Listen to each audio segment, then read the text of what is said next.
Testing 1, 2, and 3. All right, we are going to talk about everything protein. I did the same thing last year where I started talking about a lot of nutrition during the nutrition challenge, and obviously that's the first thing that came to my mind when I was thinking about podcast ideas is like, what are we going to talk about this week? And I want to share what we talked about on kind of our challenge call yesterday, with obviously kind of in talks with protein and obviously how certain types of protein can bring a lot more calories than others and being mindful of those things when it comes to weight loss or body composition improvement. So we're going to talk about everything protein.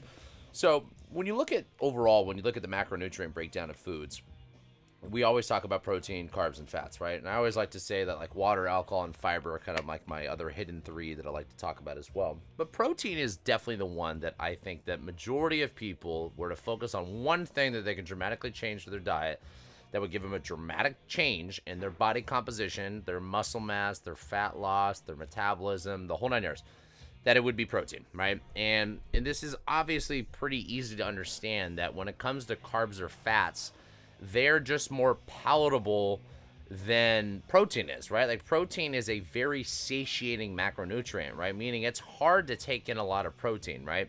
When you think about the food product side of things with like, hyper processed foods, anything that's packaged, bagged, the whole nine yards.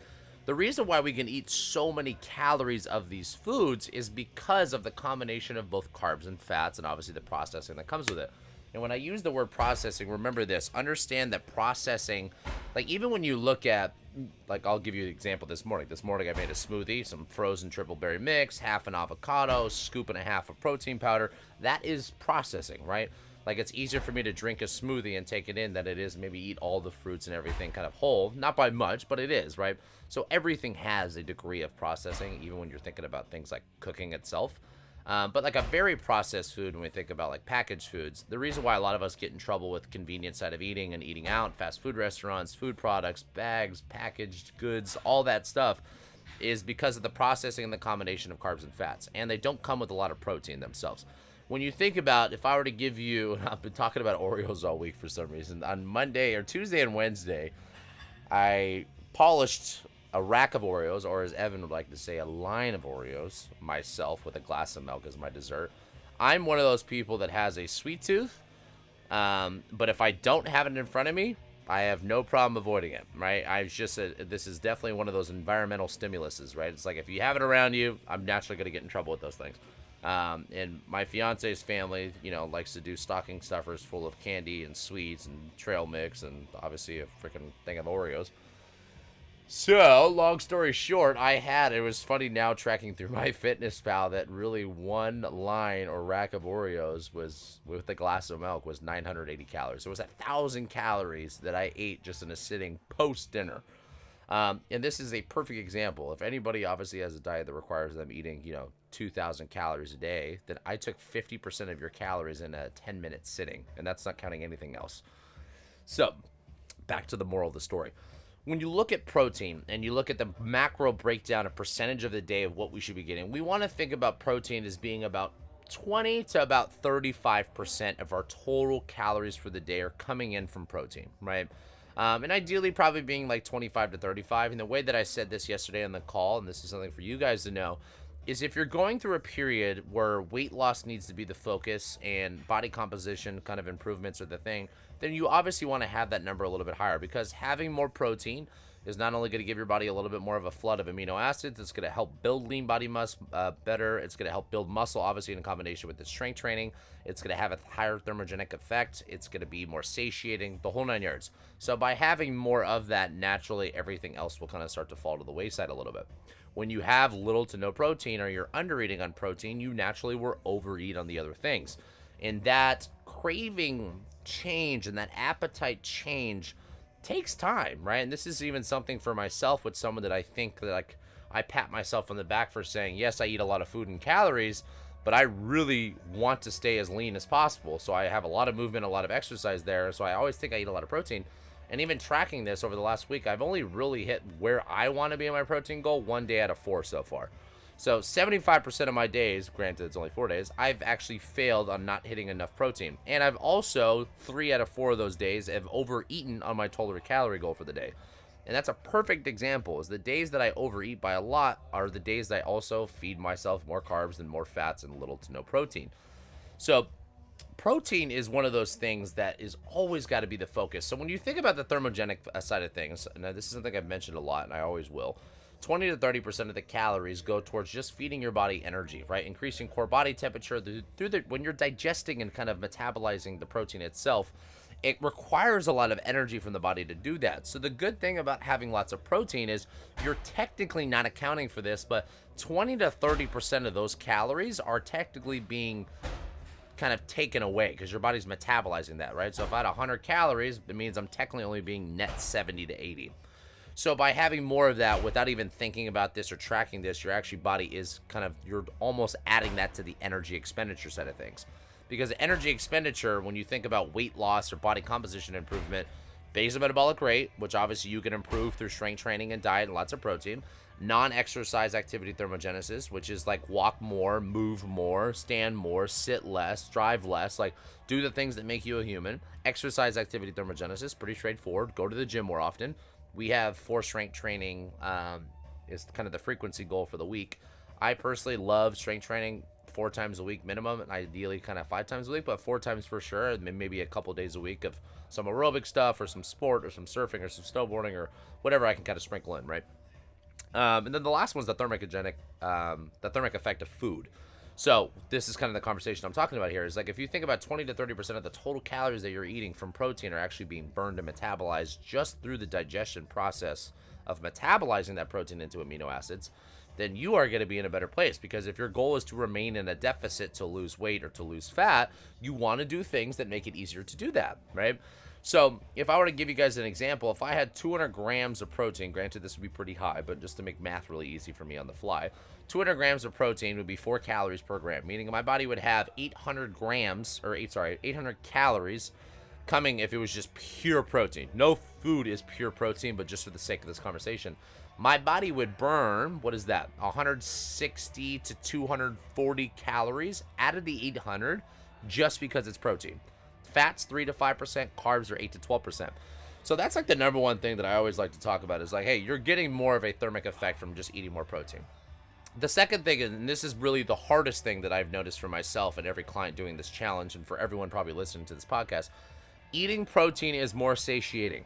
It is hard to eat a lot of protein, but it's not hard to eat a lot of food. What I mean by that is if you're eating a lot of protein and that's a very satiating food, you're going to have a really, really hard time meeting your quota. But other foods don't bring the same satiation. The reason why highly refined processed foods get us in trouble, it's not because Oreos have this lethal poison in them, and some people like to scare us away from these things. I keep using Oreos, so just roll with that. It's because they're so palatable, and they're so, like, on the aspect of satiation is almost 0 to none, that you can overeat by a lot, right? So the example of saying, hey, I can have a line of Oreos or a rack of Oreos for 1,000 calories, or I can have a pound of chicken breast and it would still be less than 1,000 calories. So the satiation side is going to be really a big thing that I think, takes time to really get used to. When you look at appetite, remember this. If you're someone that's used to eating a lot, getting you to eat less throughout the day requires, maybe some fasting protocols, so windows of eating foods that are a little bit more fibrous when it comes to the kind of carb side of thing, or even fats a little bit too, but carbs mainly. So eating more vegetables and eating more fruits, things that come with fiber as well. But then eating obviously more animal meats and proteins and things that come with the high satiety signal as well. Because by eating just a lot of produce and protein and making that majority of your diet, that should bring a lot of satiety, which makes it hard to overeat in those things. But if you're used to eating crap food, your body is still kind of stuck in this rut. And this is one thing that I'm noticing is like, I have always kind of, for my goal, made maintenance or even weight gain kind of a goal. So I'm probably maybe part of the 5 or 10% of people that doesn't really have a weight loss goal. So just remember that majority of my diet's always been focused on trying to get calories in. But with that comes with the sacrifice of maybe the amount of protein that I can take in. Because if I'm just eating lots of protein, it's hard to eat that much. Like, it reminds me of like my men's physique days, and I brought this up at the very end of the call yesterday. My last show that I did 8 years ago now, was I was doing 300 grams of protein for 3 months up to the show. Leanest and jacked, the most jacked I've ever been in my entire life. But fucking was that miserable, right? Like, eating 300 grams of protein every single day. I had to do it through 2 shakes, so I was probably getting let's call it anywhere from 60 to 100 grams of protein was just coming from shakes, because I was doing a lot of protein powder just to be able to hit that quota. But then eating lots of lean chicken, or lean protein, so things like chicken and things like tilapia and lean red meats, whatever it might be, 93.7 ground beef, things like that, because those are going to have a higher protein by weight. You know, something like a ribeye is going to have a lot more fat content, so even though you eat the same quote-unquote weight as the chicken breast, you're not going to get as much protein.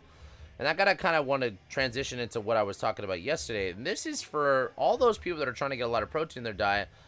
We all know that having more fat makes it easier to eat, right? Or sometimes even adding a little bit of carbs or salt or spices. Like you want to find little hacks that make it easier for you to get more protein in, right? Or eat things in. And I remember, like, for example, I was always doing lots of like hot sauce and salsa and things like that with my chicken or tilapia, just because it was so fucking dry by itself. But here's the thing I will tell you. I know through my own experience, through my clients, through my friends and family, and anybody that's obviously been involved with the fitness at a very high level, that the people that look the best eat the most protein, right? And even from a health perspective, I know some people that maybe want to get into the longevity conversation sometimes around, like, do we really need to be eating a gram per pound? And to be honest with you, the answer is no. But the leaner you want to be and the better you want to look, you might as well shoot for that. Even though you might not hit that most days or half the days, try to make that your target, because at the end of the day, yes, it's about having a range. Like, realistically, if you can get 0.8 instead of 1 gram per pound. So for example, just to make math easy, if I'm a 200-pound person, 160 pounds, meaning 160 grams, would be 0.8, right? So about 160 grams a day, I'd be in a good spot. And that's kind of what I have for my range right now. I'm 190 pounds, so I'm trying to make like 170 to 190 a day. So here's a couple things that I wrote down that are interesting. This is from MyFitnessPal. And this was basically, you know, a general rule of thumb that I've always kind of followed is for every 100 grams of protein that I want to be taking in, that's generally about a pound of animal meat a day, right? Oh, generally a serving size is 4 ounces. So if you go to a restaurant or Chipotle, they'll probably give you 3 or 4 ounces of something, right? So 1 pound, so 4 servings of ribeye, right, which is the fatty cut of red meat. And everyone that knows that obviously loves fat and flavor, ribeye is the best. You're going to get 1,300 calories on 1 ribeye, right? Or 1 pound of ribeye. So imagine this. Imagine I said, well, I need to have 2 pounds a day, right? So in order for me to hit 100, now, like, let's say, for example, I want to hit my total body weight in protein. If I had 2 pounds of ribeyes a day, I would be able to hit 190 grams of protein, right? Because 1 pound brings 95 grams. But that would bring 2,600 calories, just calories total, just with that one food. That's not assuming you're cooking with anything. That's not assuming you're having fruits or vegetables or rice or snacks or drinking chocolate cream cold brews like I do. Maybe a rack of Oreos, whatever. Like, just ribeyes, you would have 2,600 calories. So for a lot of people trying to lose weight that are also trying to hit the protein count, this is where some people kind of get in trouble. Is they're like, okay, well, now I'm in a place where I can eat a lot of this quote-unquote food, and I'm getting my protein in. Eating 2 pounds of ribeye, even no matter who you are, it's still very hard to do. But you're eating a lot of calories, and that makes this weight loss journey so much harder to sustain and actually even just do, period. Now, if I were to take a pound of chicken breast, right, also even way harder to do because it's just pure protein almost, that's going to bring you 800 calories about, right? So you have a 500 calorie difference between eating a pound of chicken breast and a pound of ribeye. You're also going to get 135 grams of total protein, meaning that you would actually add an additional 40 grams of protein by switching more of your protein over to leaner cuts and reducing the calorie count. So imagine this. If you said, I want to lose a pound a week, I want to be at a 500 calorie deficit from whatever my total daily energy expenditure is. Just by making the switch from ribeye to chicken breast and keeping everything else in your day the same, you would automatically reduce your calories by 500 calories.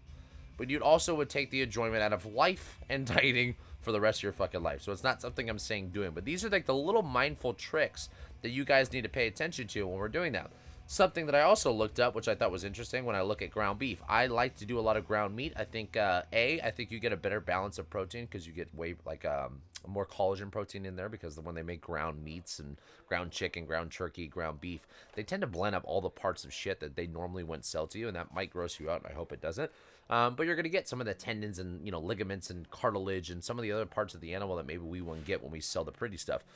If I were to have ground beef 80-20, meaning 80% lean, 20% fat, and I would have a pound of it, right, which would be basically a whole brick, I think, because when you buy them, I think it's a pound at a time, so it's 4 servings each one, 16 ounces. you would get 1,148 calories, right? So decent chunk, right? You would get 78 grams of protein. Also decent chunk, right? So if you had 2 of those a day, if I had 2 pounds, that means I would be like just shy of my 160 goal. Now, if I were to have ground beef 93.7, right? So if I were to reduce the fat content by 13%, my calories go from 1150 all the way down to 690. So if you think about that, right? It's like, holy shit, I also just took out 450 something, 460 calories. Same exact food, same exact weight, and it goes to 93 grams of protein, right? So you added another 15 grams of protein with the same amount of food. So I share this with you guys because we all have heard that protein is the most important macronutrient to do and really focus on because number one, almost everyone, even including myself, is not eating enough protein to really maximize the potential for improving your body composition. Number two, it is the most important macronutrient for building muscle because amino acids are the things that build muscle. So it's the building blocks of the entire body, not even just muscle tissue, all tissue. I think it's important to balance out between muscle meats and collagen protein and whey protein or all these other things because eating a more nose to tail kind of approach when it comes to eating the animal, I think is obviously going to give you a better split of the nutrients themselves as well. The higher thermogenesis because you're burning more calories, higher levels of satiety, but these are all the things that make protein great. Now, the hardest part about protein is if you're not used to eating a lot of protein, you need to really understand that this transition takes a long time. It takes a days and weeks, maybe even months for some people, but I generally would say between the matter of days and weeks, if you're really disciplined about this, you can start to get protein in pretty quick and build up the quota. Here's one thing that I've learned just in the short 4 days of tracking again. I've been kind of in this habit of eating 2 meals a day, where I have coffee in the beginning part of the day, and then I don't really eat or don't really eat until lunch, and I'll eat, sometimes as early as noon or 1, sometimes as late as 3 or 4 is my first meal. And I've always liked that. I felt good. I have good energy throughout the day, and I'm like, whatever. No, why stress about it? If you are trying to maintain weight, your protein count can drop down maybe to like 0.7 even, 0.7 to 0.8. But no matter what, I always try to keep protein kind of high. So my protein percentage of my day is actually kind of dropped down to maybe like 20 to 25% of my total calories. But one thing I've noticed with the 2 meals, back to that, is like I've actually been under eating because it's so hard to get that much protein in 2 meals. Because if I said, okay, if I'm trying to have 180 grams, right, or 190 grams, I need to have 90 grams of protein per sitting, right? That means I would have to have a whole pound of that lean ground beef at a time, for each meal, right? So much harder to do. So like something this morning that I did, which helped me, is like, okay, I had 20 grams of collagen protein in my coffee. Still sipping on it, right? It's nice to balance out collagen protein. I had a scoop of whey protein with my shake, so a cup of frozen berries, half an avocado, a scoop and a half, so give me about, let's call it 40 grams of protein through there. So I'm already at 60, and then I had 3 hard-boiled eggs, right? And the hard-boiled eggs, I think, are 6 grams per, so about 18. So I had 78 grams of protein just with the shake, 3 hard-boiled eggs, and my coffee, right?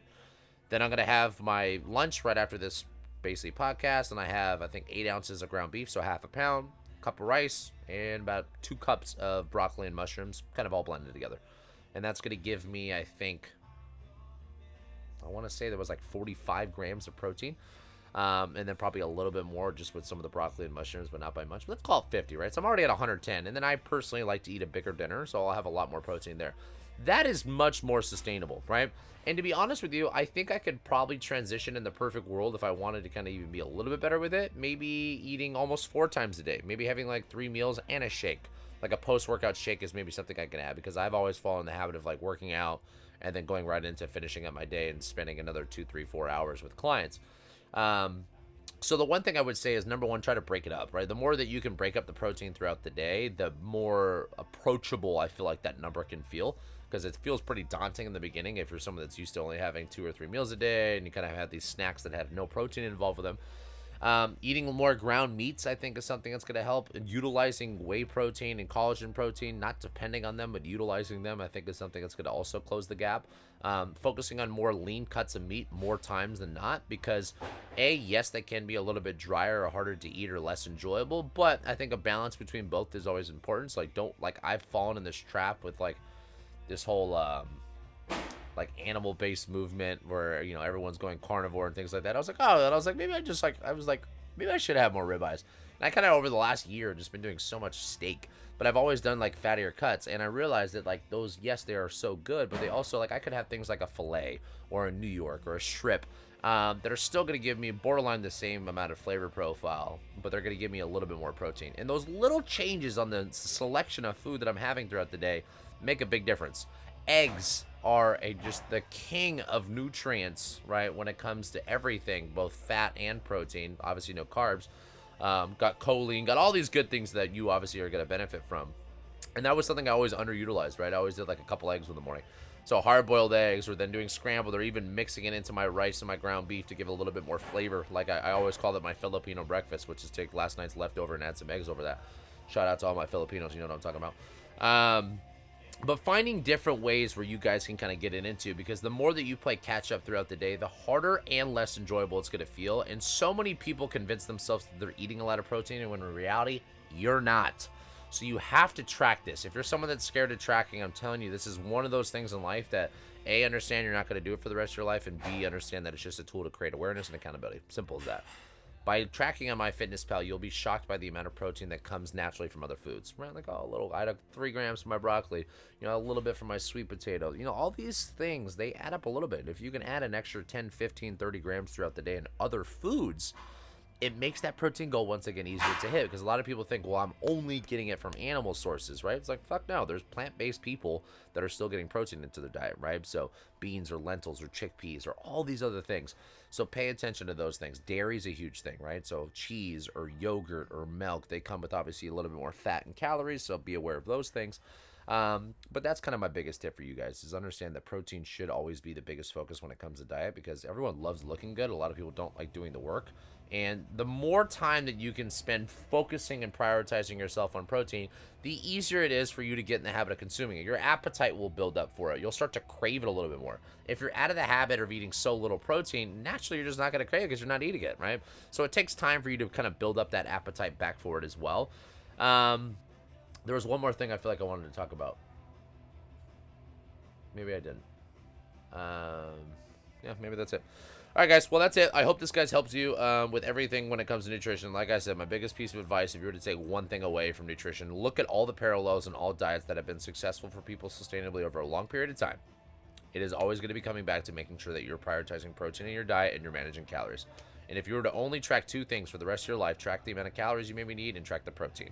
But eventually, when you start to take a more whole food approach and you eat how you would have ate 1,000 years ago on this planet, it is pretty hard to fuck up your body from as far as, like, when your body is overweight, you're too high in body fat percentage or too high in weight, you got to remember your body doesn't want to be there. That is a defense mechanism, because your body is like saying, oh shit, we're taking a lot of energy in and we're not really utilizing this energy. So let's store this for summertime, or store this for winter when we hibernate, right? Like, that's kind of genetically, biologically how our bodies are set up. So if you feel like you're struggling with fat gain or weight gain, like, you just need to remember that it's just like a conversation of output and input, and then it's a conversation of composition of the things that you're putting into your body. And the more that you can manage those things and then manage all the other areas around it with proper movement, proper stimulus through training and cardio, managing stress and sleep, recovering well, enjoying life, being happy, all those things, that stuff's just naturally a byproduct of it. All right, guys. Well, take care. Have a great weekend, and I will see you next week.